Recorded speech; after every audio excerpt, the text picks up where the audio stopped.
서양 심리학의 거장 칼 구스타프 융은 리하르트 비렐름의 주역 번역서를 접하고 깊은 감명을 받아 직접 그 서문을 써내려갑니다. 융은 평생에 걸쳐 동양 사상, 특히 주역에 각별한 관심을 기울여 왔는데 무려 30여 년간 직접 점을 치며 주역의 오묘한 세계를 탐구해 왔다고 합니다. 그리하여 그 경험을 바탕으로 이 고대 중국의 지혜가 담고 있는 심오한 통찰과 현대를 사는 우리의 삶에 던지는 메시지를 서문에 담아내고자 했던 것이죠. 융은 먼저 주역이란 책이 지닌 근본적 역설에 주목합니다.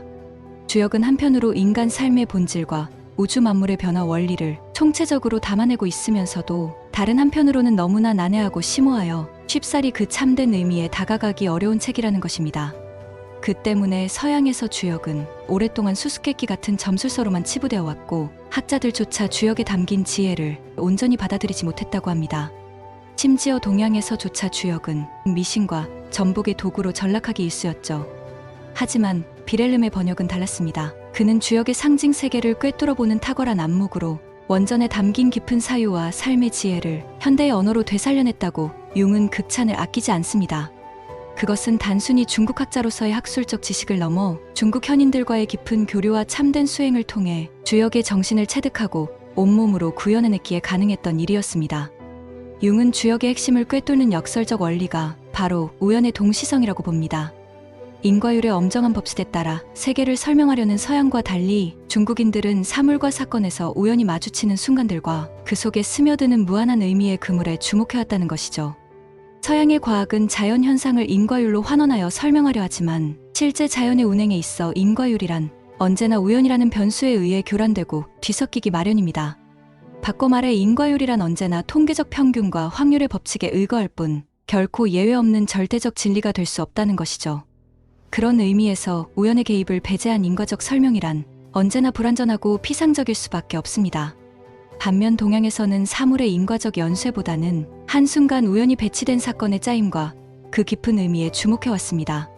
어쩌면 우리가 우연이라 여기는 그 찰나의 배열 속에야말로 세계 만물을 꿰뚫는 심오한 섭리가 깃들어 있는 것인지도 모른다는 거죠. 마치 주역을 통해 기륭화복을 점치는 행위가 한낱 닿는 대로 내뱉는 헛소리가 아니라 우주적 필연과 신비롭게 조응하며 삶의 깊은 지혜와 방향을 제시하듯이 말입니다.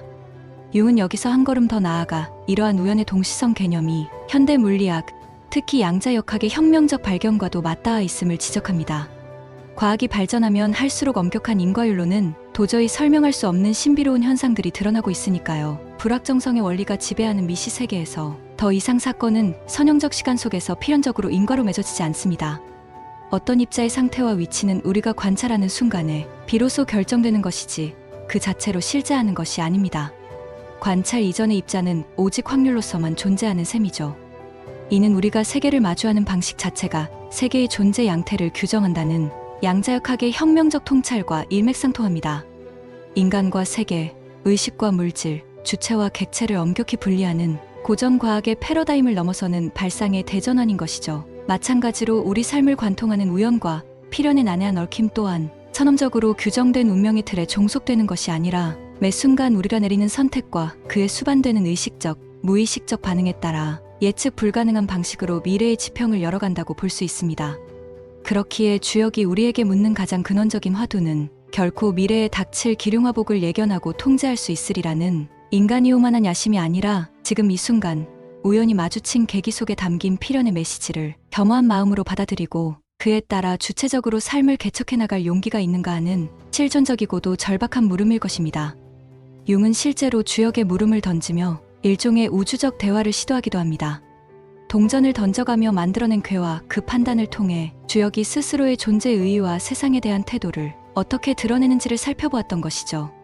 그 결과 주역은 자신을 신성한 제기에 비유하며 새 속의 편견과 억측 속에서도 묵묵히 제 소임을 다할 것이며 인간이 참된 깨달음에 이르는 길에 반드시 일조하리라는 당당하고도 고귀한 자부심의 메시지를 전해왔다고 합니다. 또한 당대의 혼란한 시국 속에서 현명한 지도자의 길과 백성을 향한 사랑의 정신, 때로는 거센 역경 속에서도 꺾이지 않는 강인한 의지와 절개의 자세 등을 간결하면서도 힘있는 언어로 보여주기도 했습니다.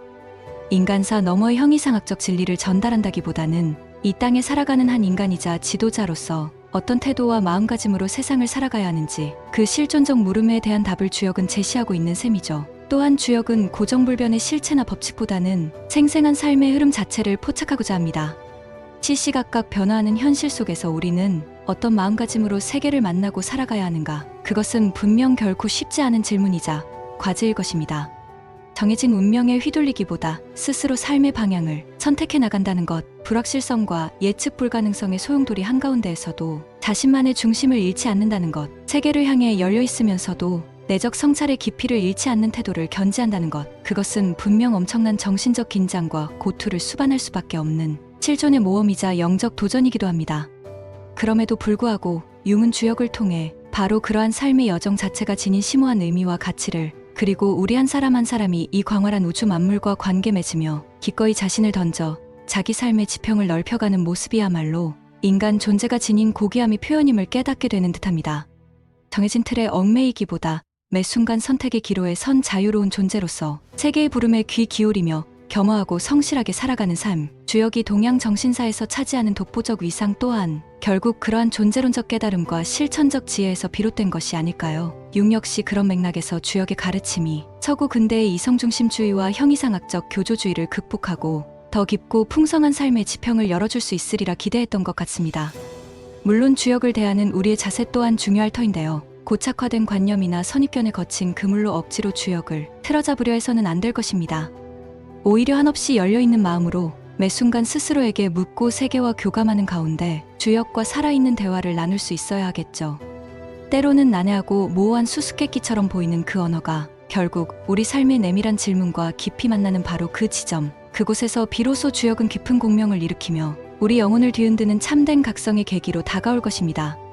미신이니 주술이니 하는 피상적 오해에서 벗어나 주역 특유의 상징과 직관의 언어가 품고 있는 깊은 울림에 귀 기울일 때 우리는 분명 그 안에서 동서고금을 가로지르는 삶의 지혜와 철학적 통찰을 발견하게 될 것입니다.